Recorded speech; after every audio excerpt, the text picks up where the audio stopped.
इस वीडियो में हम आपको बताएंगे कि what were the headlines of the 2020। वो हेडलाइंस की बात करेंगे जिन्होंने इंडिया को पूरा हिला के रख दिया करते हैं। सबसे पहले तो आप जानते हो शाहीन बाग प्रोटेस्ट हुआ और दिल्ली रॉयट्स हुए। शाहीन बाग का भी आप जानते हो जिसकी वजह से जो बिल्किस थी 80 ईयर ओल्ड दादी को most influential 100 peoples of Time magazine में जगह मिल गई। और दिल्ली रॉयट्स जो था वो इस वजह से हुआ था कि कुछ लोग सीए का प्रोटेस्ट कर रहे थे खिलाफ, कुछ लोग साथ में। और जब ये क्लैशेस हुए तो आप जानते हो जेएनयू जामिया स्टूडेंट एक्टिविस्ट के खिलाफ भी पुलिस ने काफ़ी कार्रवाई की। और इसी के साथ साथ नमस्ते ट्रंप हुआ था। हालांकि कोई नहीं जानता कि नमस्ते ट्रंप कितना महंगा था। उसी के साथ साथ कोरोना वायरस लॉकडाउन, मतलब पहले तो हुआ एक दिन का जनता कर्फ्यू, उसके बाद कोरोना वायरस लॉकडाउन लगा, उसके बाद 21 दिन का कोरोना वायरस लॉकडाउन और उसको फिर एक्सटेंड कर दिया गया। और एक्सटेंड होते होते वो काफ़ी महीनों तक चला गया। इसकी वजह से माइग्रेंट क्राइसिस भी बहुत हुए थे। कई सारे माइग्रेंट वर्कर्स ने सुसाइड किया था क्योंकि उनके पास पैसे नहीं थे, क्योंकि वो डेली वेज वर्कर्स थे कि जब उन्हें काम मिल ही नहीं रहा था तो वो खाते क्या या फिर अपने परिवार को कैसे पालते हो। बहुत से लोग हजारों किलोमीटर चलने को मजबूर थे।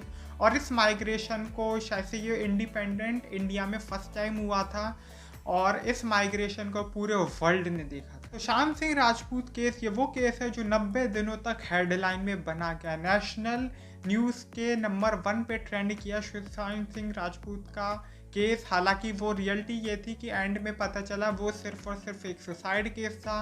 जो मीडिया थी उसने अपने टीआरपी स्कैंडल और टीआरपी की रेस में इतनी नीचता और इतनी गंदगी फैलाई है, अनसेंसर्ड कर दिया इस पूरे के पूरे मीडिया को, इतना लो चला गया कि आप सोच भी नहीं सकते। चाइनीज सोल्जर्स के द्वारा शहीद हो गए थे हमारे सोल्जर्स और उन्होंने कई सारे ज़मीन पे हमारा कब्जा कर लिया था। चाइना हमारी ज़मीन के अंदर तक घुसा आया था। हालांकि हमारी गवर्नमेंट कह रही थी कुछ नहीं हुआ, लेकिन उसके रिस्पांस में हमारी गवर्नमेंट ने चाइनीज ऐप्स को बैन कर दिया, जिसके बाद हांगकांग सिक्योरिटी लॉ आया। मध्य प्रदेश भी एक बहुत ही इंपॉर्टेंट रहा। मध्य प्रदेश का पॉलिटिकल सिनेरियो हमने देखा था, जो इंडियन नेशनल कांग्रेस थी वो एक पूर्ण बहुमत के साथ जीती थी, लेकिन उसके बाद आप जानते हो कि क्या चीज़ हुई, विधायकों को खरीदा गया और कमलनाथ की गवर्नमेंट गिरा दी गई, जिसके बाद शिवराज सिंह चौहान कांग्रेस के कुछ विधायक खरीद के दोबारा मुख्यमंत्री बन गया। और ये सब तब हुआ था जब हमारे देश में कोरोना वायरस बहुत बुरी तरह फैल रहा था। आगे बारे में भी आप जानते हो, गोवा में सेफ मॉलम चला था, सिर्फ और सिर्फ 3 प्रोजेक्ट्स की वजह से पेड़ काट दिए जा रहे हैं, उधर के जंगल को साफ किया जा रहा है। Power transmission line, railway line का डबलिंग होना या फिर हाईवे का डबल होना। और हमारे देश में इस साल फार्म बिल भी पास हुए थे। फार्म बिल तब पास हुए थे जब हमारे देश के संसद में अपोजिशन नहीं बैठा था। कोरोना वायरस चल रहा था, लॉकडाउन लगा हुआ था, जिसकी वजह से नियम चेंज कर दिए गए थे। मतलब जितने सदस्य बैठे हैं वही डिसाइड करेंगे कि इस बिल को पास होना चाहिए कि नहीं होना। इसकी वजह से अब फार्मर प्रोटेस्ट जो अब भी आग में चल रहा है। एक जो सबसे बड़ी बात और हुई थी दिल्ली के अंदर वो ये था कि दिल्ली गवर्नमेंट के जो इलेक्शन थे वो आए और अरविंद केजरीवाल तीसरी बार फिर से मुख्यमंत्री बन गए, एक क्लीन स्वैप, मतलब सबको साफ करते हुए। अंदर जो विशाखापट्टनम है उसमें गैस लीक हुआ था, जिसकी वजह से काफी लोगों की मौत हुई। पेट्रोलियम एंड ऑयल भी लीक हुआ था असम में, जिसकी वजह से भी कई लोगों की मौत हुई। उसके साथ साथ हमारे देश में इस साल अम्फान तूफान आया और निसार तूफान आए। ये 2 साइक्लोन्स आए थे जिन्होंने काफी तबाही लेकर आए, तो काफी नुकसान हुआ था हमारा। और ये शायद से फर्स्ट टाइम हुआ था कि इंडियन रेलवे ने अपनी सर्विस बंद की थी।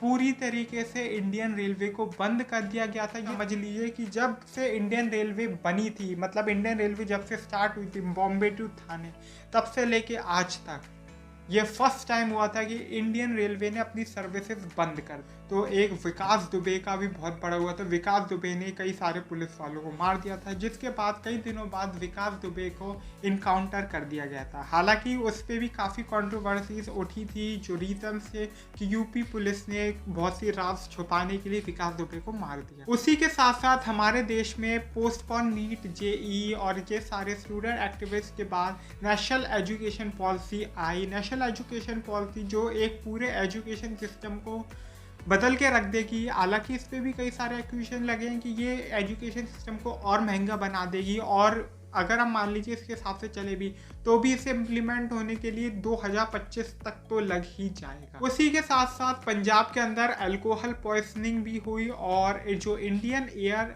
जो एयर इंडिया थी, एयर इंडिया की एक जो फ्लाइट थी वो क्रैश भी कर गई, जिसकी वजह से काफ़ी लोगों की इंक्लूडिंग द पायलट्स मौत भी हो गई। हाथरस हॉरर केस भी इस साल काफ़ी ट्रेंड किया था, क्योंकि सुशांत सिंह राजपूत केस के बाद यही केस था। सोशल न्यूज़ की जो हेडलाइन थी वो इसी केस से बदली थी। ये थी साल की वो हेडलाइन जिन्होंने इंडिया में ट्रेंडिंग रही और जिन्होंने पूरे इंडिया का फेस चेंज कर दिया। हालांकि बिहार के इलेक्शन की बात करें तो बिहार के इलेक्शन में आरजेडी जो थी, एक हम कह सकते कि जो एक असम्पशन था, एक लग रहा था कि तेजस्वी यादव चीफ मिनिस्टर ही नहीं बनेगा बल्कि इंडिया का यंगेस्ट चीफ मिनिस्टर बन जाएगा। लेकिन एंड में हमने देखा कि आरजेडी कैसे सबसे बड़ी पार्टी होने के बावजूद भी इलेक्शन से कैसे पीछे रह गई, सिर्फ कुछ सीटों की वजह से। राजस्थान के अंदर भी कुछ ऐसी पॉलिटिकल स्टैंड या पॉलिटिकल सिनेरियो हुआ था, वो बात अलग है कि अशोक गहलोत ने अपनी सरकार बचा ली। कंगना रनौत काफ़ी कंट्रोवर्सीज करती नजर आई इस पूरे, और कंगना रनौत इकलौती सेलिब्रिटी भी बन गई जिन्हें Y+ सिक्योरिटी दे दी गई। Y+ सिक्योरिटी दे दी गई और उन्होंने कई चीफ मिनिस्टर्स कहूँ या फिर कई मिनिस्टर्स, ऑनरेबल गवर्नमेंट्स को, ऑन कई अथॉरिटीज़ और लोकल अथॉरिटीज़ को उन्होंने मिसबिहेव भी किया उनके साथ। जो टाइम्स नाउ या फिर हम कहें रिपब्लिक भारत जैसे नेटवर्क थे, अर्नब गोस्वामी, नाविका कुमारी, प्रदीप भंडारी और राहुल शिवशंकर, इनके खिलाफ पूरे के पूरे बॉलीवुड ने क्या कहते हैं सू कर दिया इन्हें दिल्ली हाई कोर्ट में। तो ये थी सारी की सारी हेडलाइन जिन्होंने पूरे इंडिया में ट्रेंड किया पूरे साल। तो मेरा वीडियो लाइक कीजिए, शेयर कीजिए ज़्यादा से ज़्यादा और कमेंट कीजिए जो आप अपने व्यूज़ देना चाहते हो, या आप जो चाहते हैं कि ये हेडलाइन तो मैं भूल ही गया, तो वो आप कमेंट करके बता सकते हो। और अगर आप चाहते हैं कि मैं आपकी किसी टॉपिक पे आने वाले वीडियो में बोलूँ तो वो भी आप कमेंट करके मेंशन कर सकते हैं।